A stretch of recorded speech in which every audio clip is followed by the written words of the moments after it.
Hey everybody, welcome to another episode of For the Love of Writing. And today I have a special guest again. Um, it is Zoe Wheeler, aka Celeste Ross, and I'm very happy to have you on. I had your husband on for part one and a part two, so it's great to have you on. Yep, Um, thanks for having me. Absolutely. For those of you who do not know, her and I just did a 1 hour podcast, and the video didn't show up. So we're back. I'm gonna go hard on this one and make sure we really, it's counted. Um, so even though I already asked you, um, what was the exact age you were, and what got you into writing? So I started writing last year, which I would have been 31. And what got me into writing was, uh, well, I always kind of wanted to be a writer, but I never thought I could do it. Like I always was able to come up with ideas and characters, but I never actually had the courage to do it. And then last year, I got a text from my husband just talking about how he had a really bad day at work. And then it just got me thinking about how hard he works. And then I just had the idea of maybe if I wrote something and it makes any money that could help us, and maybe he could lower his overtime or, anything that could lighten his load. It's one of those like I don't know if it's underdog stories, but one of those like your story is like one of those it's like that inspiration, like I've always wanted to write, and now I have a good, like a really good reason to start like an inspirational Right. story of why to Yeah. start doing I it. think that was just like the kick in the butt that I needed. We all need that. I know the feeling. Now you have one book out on Amazon right now, Hmm. and while we were waiting for the video to load, and I found out I didn't get the stuff, I read the whole book. No, I'm kidding. Right. Your book though, I'll let you say the name of it. Yeah, it's called The Blood Oath. I have a copy right here. Oh, I have Hold it to away a little bit. line it up to Oh, put the them on make a sure here. it's lined up with the camera. Hold it like right on the side of you, but further away. Gotcha. There you go. The Blood Oath, everybody. Now, I I feel like I already know what the story's about. Mhm. Not fully, but I loved your interpretation of what it's about, and I want you to tell everybody. Yeah, so The Blood Oath, I wrote it under the pen name Celeste Ross, if you look it up. And it is a romantic thriller about a woman who has grown up in a cult church her whole life, and she's never really asked questions or thought much about why they do what they do. She's happy there. That's literally all she's ever known. And then very soon after she gets married in an arranged marriage, because that's kind of how their cult works, is basically once you're an adult, it's time to get married. Um, but she knows the guy. She's been courting him for years. That's all good. And she's agreed to this marriage. But anyway, after she gets married, she starts to see some things within the church, not with her husband, but with the leaders, and she starts to open her eyes more and ask the right questions, and she sees some horrible things that make her realize that she needs to leave the church. And yeah, the rest is history. Have you ever like have you ever seen the movie Midsommar? No, I know of it, but never seen it. That movie I and heard it's pretty crazy. yeah, that movie and The Wicker Man remind me of what you're telling kind of remind me of what you're telling me about. Um the other one, like I told you, was the Sacrament, where they like this guy goes and Oh, visits his sister, and she's in like this community, she calls it. right. And it's like on an island surrounded by like armed gunmen. And the brother's like, Uh-uh. why do they need guns? And she's like, because people don't really agree with our way of living. and then you find out there's this guy like named Father or something like that, and Right. he like drugs everybody so that they're, all like brainwashed by him. Um, I cannot wait to read the Blood Oath. Oh, I'm thank you. excited about this. This as much as Surviving Winterland. Um, and you said you worked on the cover yourself. Hmm. I love that because I don't know. I feel like nobody knows a cover better than the writer. Right. Yeah, I wanted to do something that was simple, which is why it's just kind of like the silhouette, but I wanted to do something that sort of captured the romance part of it and the suspenseful part of it. So if you look closely, there's kind of you could see like the willow branches of a willow tree, um, which is significant to the couple, and you'll find out why. Hold it like But they're kind of like creeping in on them, so it gives yeah. it a little bit of a creepy vibe. I want Um, everyone to get a really, really good picture of it. Hold it up like this, like in front of the screen, I'm but not like right up. Hold it. I'm Not to terrible with No, you're good. Hold it in like right in front of you. There you go, just like that. That's right. perfect. Um, I love how you've um made your name a little smaller and the title bigger. I like that. Hmm. A lot of people don't realize that people want to see the title over the person's name, Right. unless you're a huge author and then people look for your name. Um, Right. I love the cover, and you said the above their silhouette, that's what? It's a willow tree branches, like kind of Okay. like creeping in around them. I definitely cannot wait to read that book. Um, I the one thing I wanted to ask in the when we originally recorded this Yeah. was do you now or ever have you been in like say not revolved involved in a like a church setting where it's like you went to church and you felt like it was like a cult? Like, did you get any kind of inspiration for any like anything like that? Uh, not, I mean, not as much in like real life. I mean, I've been to a couple churches where I'm like, where it's like the way that they operated was very like following very specific rules where it was getting just a little culty. Like Mhm. I'm used to like non-denominational chill, like um so not as much inspiration in like my personal life with the cult. Um But I think a couple of years ago, I read a book by J.K. Rowling, and I know everybody knows the Harry Potter books, but a lot of people don't know that she has another series, which is an adult detective series that she writes under a different pen name. But there was a book called The Running Grave that came out a few years ago, and it was amazing. And it was about a cult and the detectives go undercover and join the cult to sort of investigate what's going on. And I thought it was so fascinating the way that they justified everything that they did and sort of wrapped it up in a pretty bow and um like the way that they went about what they were doing, even if it was horrible, it was like you could tell that they actually believe that they're doing something good, and you could almost see why someone would fall for it the way that they go about it. And Yeah. one of my favorite quotes in the Blood Oath, well, because obviously my church works differently than that church, because I mean, Quick wasn't just question. going to take the same idea, but Not yeah. to interrupt you. Do Mhm. you have a light on that's like right in front of your computer? Yeah. Really quick, turn it off. Okay. I know it's really bright, right? No, you're good. I don't want your face is like glowing. Right. It's the aura. Okay. Uh, I'm wearing my husband's headphones. I'm not used to wireless, so I can just Oh, stand you're up. you're fine. All right. I just want to see if it makes the lighting a little bit better. Okay. Oh, that's perfect.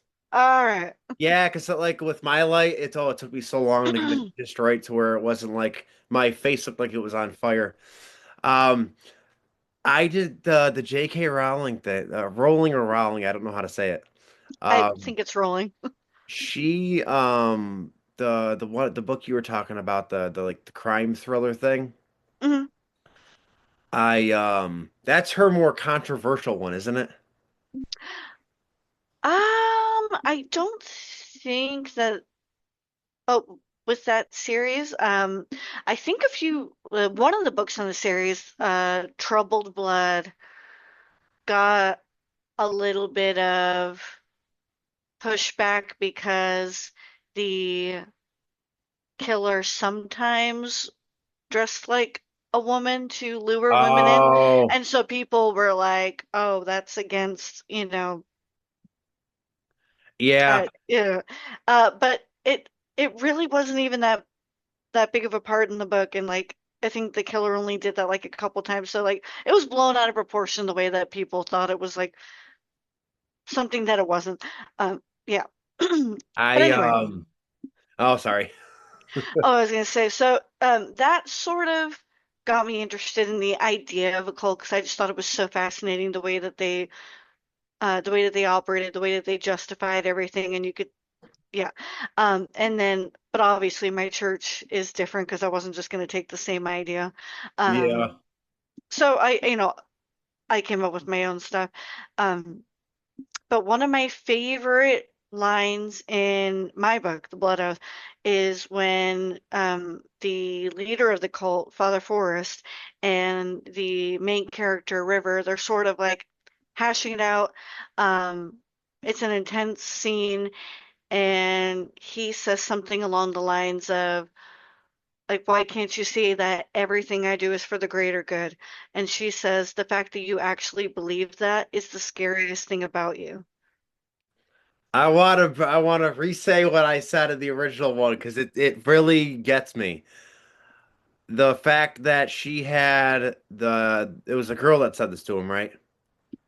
Yeah, the main The character, River. fact that if I'm a guy, but if I was a girl, I would be afraid to say that to him out of fear of what he might Mm, do. So the fact that yeah. you have that written like that, Oh, yeah. it makes me want to know like how she's feeling about it, what he did in response. Um, hmm I like stuff like that. Like she was like sick of him and Oh, yeah. told him off. And there's another part where uh he's kind of mad at her because she was talking to somebody on the outside and like um was talking a little too much, saying stuff that she shouldn't. And he's like, "Oh, you're gonna make this church look bad. What do you have to say about that?" And she says, "Good." So, It rem yeah, she gets pretty bold towards the end. it reminds me of the surviving twin flames, like the cultish stuff in like Hmm. I think it's called what, Holy Hell Camp or something. They're I don't know if I've heard of that. all these things on Netflix I see that are all cult like that I love.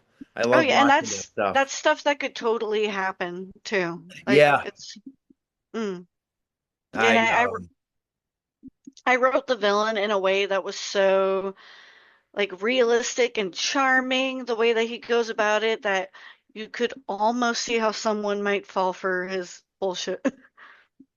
I those are the scariest ones when it's like Mhm. he's nice and it's like he kills people Right. when they don't agree with him.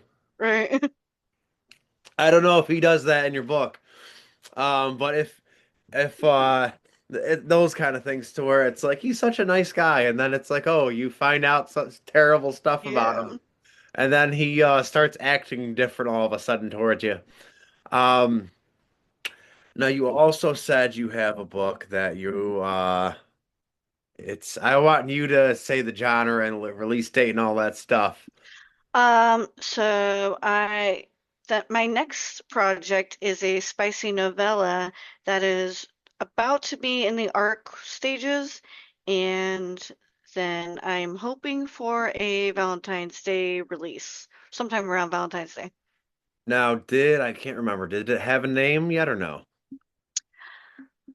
I'm still kind of work deciding the name, and we'll see. That's to be released. Okay, okay. Um, yeah, the title, as I said, it's always the hardest. It is hard. I released Christmas Fear, and now I'm telling my wife I should have called it the Christmas List or like Santa's List or something. And she's like, Christmas Fear is good because it rings off of the whole wordplay for Christmas cheer.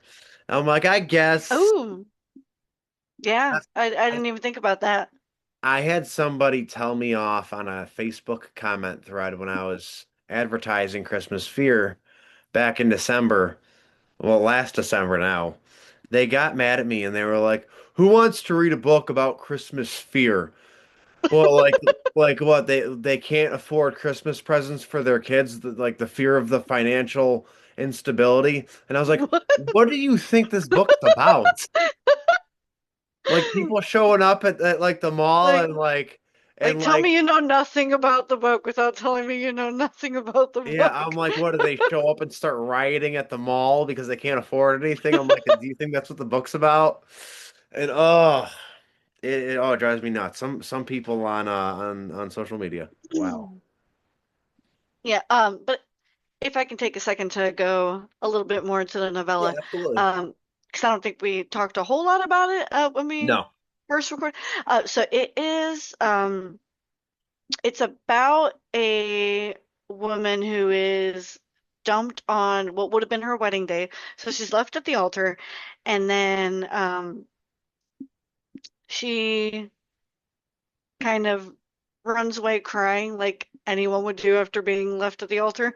And then her male best friend, um, he finds her and he's like, maybe you should still go on your honeymoon and just have some fun, go on a vacation, just get away, have a distraction.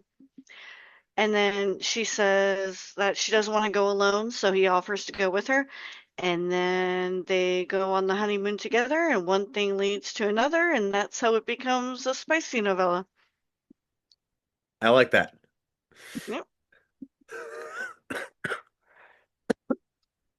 That that reminds weirdly, I don't know how, but that reminds me of The Housemaid, as we were talking about. That really reminds me of it. Um, Like uh, they're at the hotel and then suddenly they find themselves mhm, having sex in every corner of the room.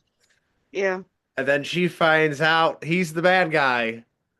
Hmm. To anybody who hasn't seen The Housemaid, I'm sorry about the spoilers, but if you haven't read the book, read the book before you see the movie.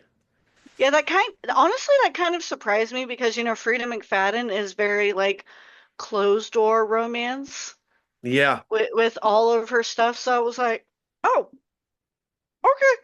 Yep. okay. I loved The Housemaid so much. Mm. I loved it. It was good. And I think men and women alike can say that, they didn't mind seeing Sydney Sweeney without a shirt on. The amount, like literally, we're in the theater, and the amount of women who were making noises about when her shirt came off, They were like, okay. like almost like some of them were like excited.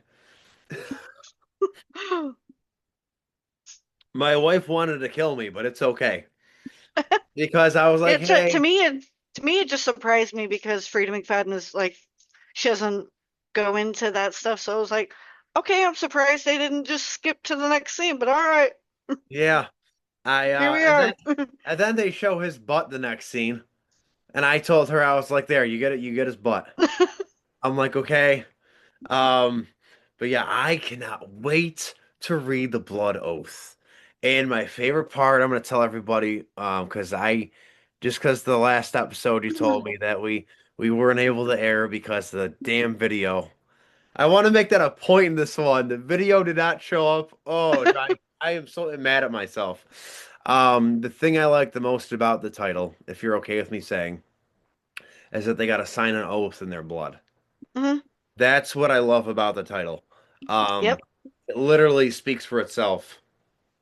Hmm. This smut one I cannot wait to read, and I definitely um cannot wait for you to come up with the name of it Yep. because I just from what you've told me, I don't like reading smut even though I love it.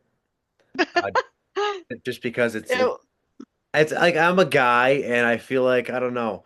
Like every time I'm reading a smut book and one of my coworkers sees it because I bring my books to work and I read them on my lunch break. They're always like, "Are you reading a smut book?" And I'm like, "No, not reading a smut book."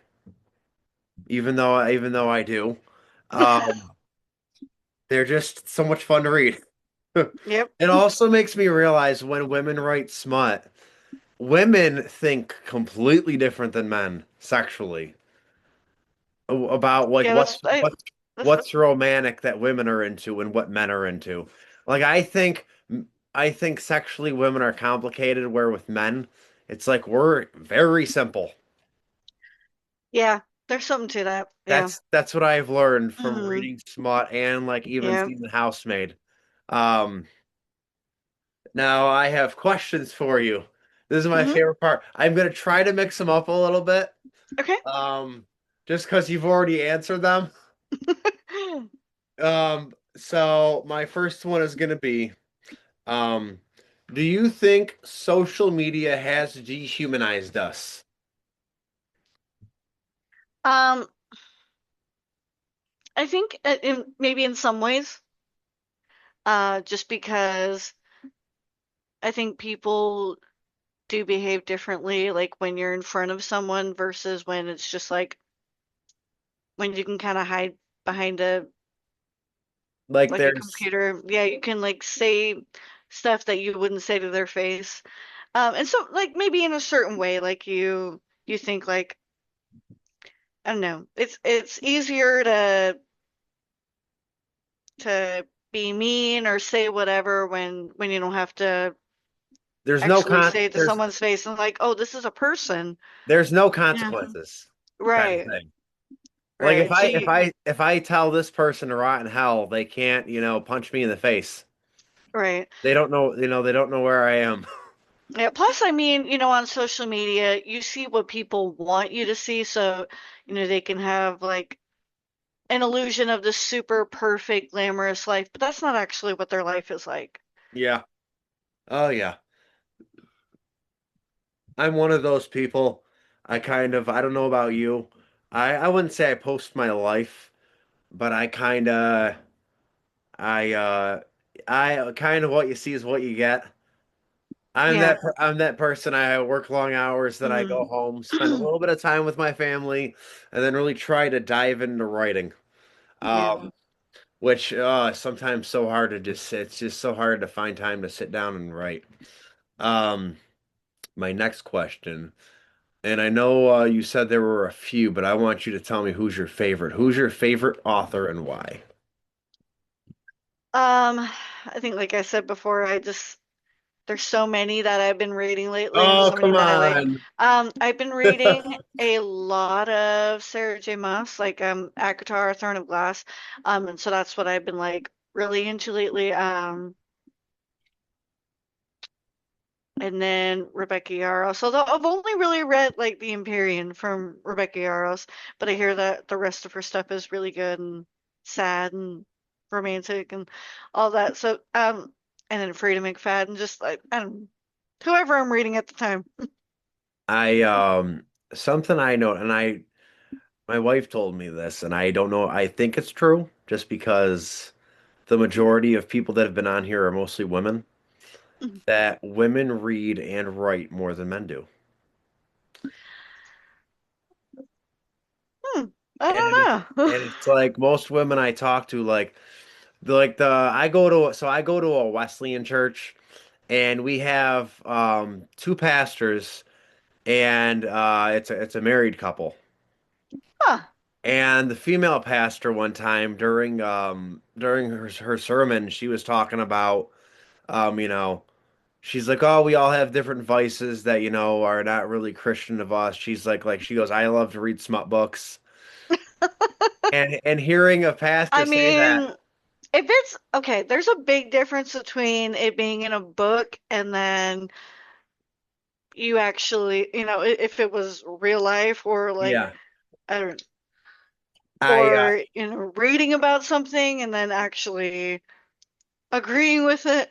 Like, I think I read Lights Out and I loved it, but also I'm like, I wouldn't actually do any of this.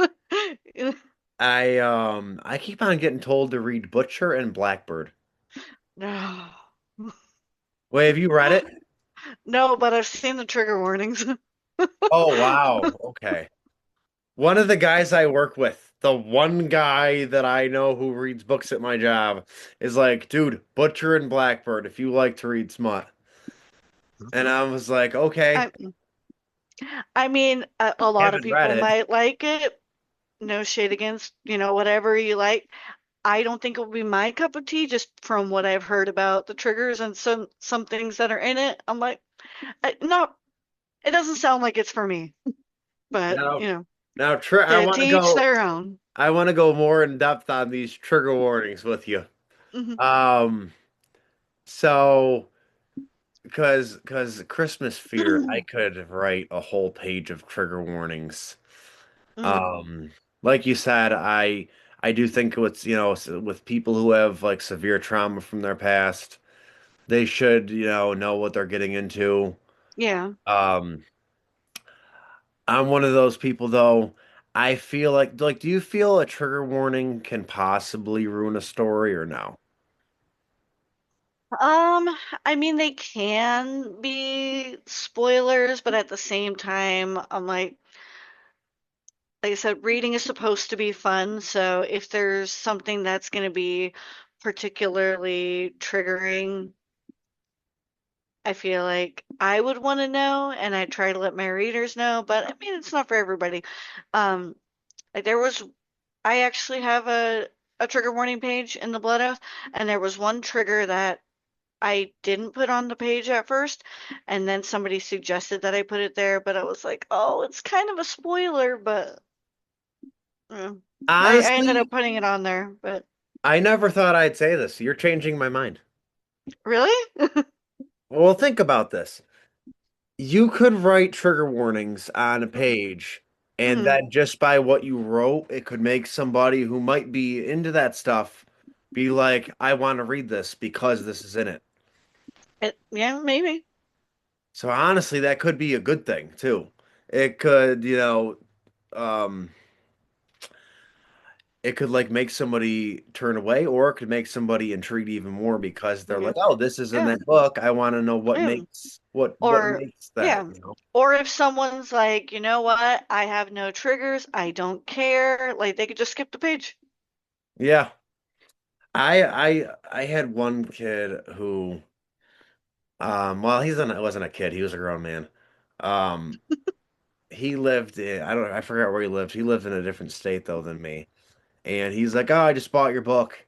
And I said, "Just so you know, it's really a messed up book." So I'm like, "There's no trigger warnings, but I'm like just in case." And he told me about something that happened to him when he was a little kid. That like he was touched. Mm, Obviously not going to say his name on here. Um, but yeah, I told him I was like, if you've ever been molested or anything, I'm like, I would not read chapter three. mm, And he unfortunately already was reading chapter three. yeah. And then he told me, he's like, hey, I had to put your book down. I can't finish it. Sorry. And I was like, ah, crap. And I was like, I'm just sorry that if I brought back any old feelings. And he's like, it did. And it's like Hmm. that kind of thing. I can totally see what you mean about trigger warnings. Like Yeah. sometimes if somebody's going through something still and they're not comfortable with reading something like that, I can totally see. I'm still never. You know what? I might put. I just said I'm still never gonna put them. I might one day put trigger warnings. But I like the fun trigger warnings where it's like it's almost funny, like comical to read it. Yeah. So because some are. Um, the next one I'm gonna ask you is What is the, I already know the answer to this one, but word it differently if you can. Where's the craziest place you've ever written? Uh, it would be the hospital. Okay. Um, and I think when you interviewed my husband, he also said the hospital when I was in the hospital. So Yeah. we were both writing at the same time while I was in the hospital. So you were both in the hospital together and writing together. Yeah, well, I mean, he was like on the couch, just Yeah. like there. I was That the is patient. such dedication. You're both in there at the, so I'm, you were there at the I same, mean, I had nothing else to do. like at the same time you guys were in there. I mean, I was the patient. He was just there. Yeah. But you Like, were yeah. both at the hospital same day, both laptops out writing. I Yep. love. And I what love. else was I gonna do? Yeah. Um, my wife got so annoyed with me at one point. She's like, "Are you almost done with the book?" And I'm like, "Very close." And then I stayed up all night, and then 6 a.m. I put it away and I was done. Um, have you ever put someone in your books that you did not like from real life and killed them? I, not consciously, no. Yeah. You will eventually. We all do it. Hunter will say something that'll make you mad, and you're like, Right. no, you know what? I'm gonna put you in here. I've, Right. I put my brother into it, in one of my Oh books, yeah. and yeah, and killed him off very violently. And then after I did that, I felt bad because we get along now. I have a funny story actually that I have to share since you brought that up. Okay, it wasn't me, it was my stepson. He's constantly like butting heads with my stepdaughter, like they fight like cats and dogs. And he had to write a short story for school, and he wrote a horror story where he killed her. And I don't know what it's not so, and the way that he worded it was the funniest thing in the world. He was like, um, he was sorry, I can't even say it.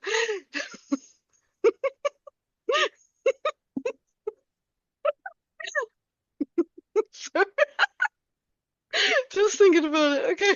You gotta say it. You gotta say it now. Okay. Right. Babe. Babe, you oh, okay. Okay. Hmm. Okay, so basically, sorry. What's it's like once you get going. So he was like, Harmony, run, the monster's coming. And in the story, or I think he's like, I say, Harmony, run, the monster's coming. And she says, You're not the boss of me, Evan. And then the monster falls on her. I mourn the loss of a sister. And that was it.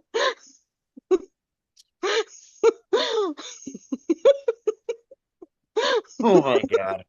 Oh, that just had Oh, me cracking up. Jesus. Uh, I one time thought about writing.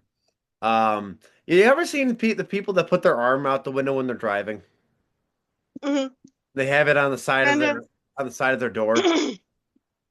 I've always wanted to put in a book where someone does that and somebody And they lose an arm. side swipes their car and their arm Ouch. comes off. I was thinking about it one day while I was at work, clocking out, and when I was thinking about it, I started laughing my ass off. And my boss goes, "What's so funny?" And I told him, and he goes, "You are twisted." And I was like, "You'd have to see it in my head, man. He's got his arm out the window like an asshole. He's got a cigarette or something in his mouth, and then someone actually side swipes him, and his arm comes off." And he's like, "That's sick." And I was just like, Huh? "I'm like, just picture it." Wow, that was something else. I've never admitted that to anybody. Um, oh my God, we have 3 minutes left of this.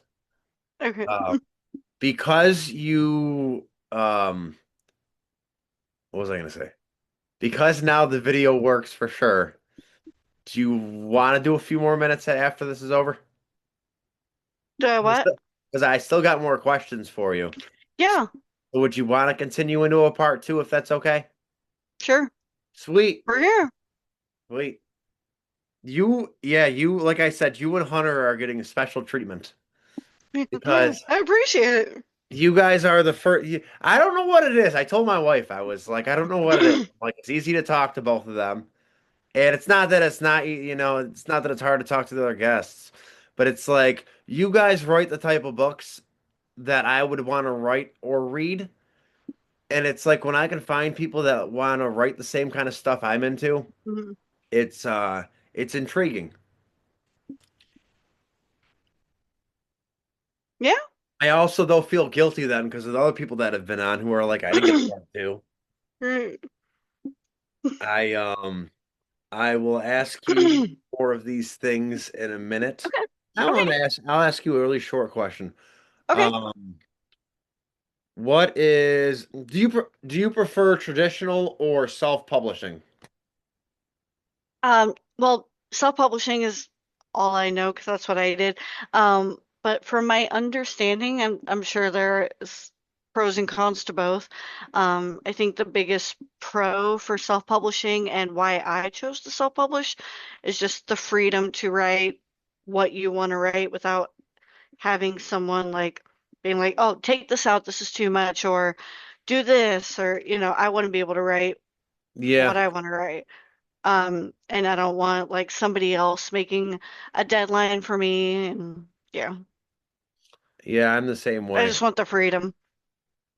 Plus, I don't know. I hear like you give them a book and the publisher like takes like 6 months to a year to put it out.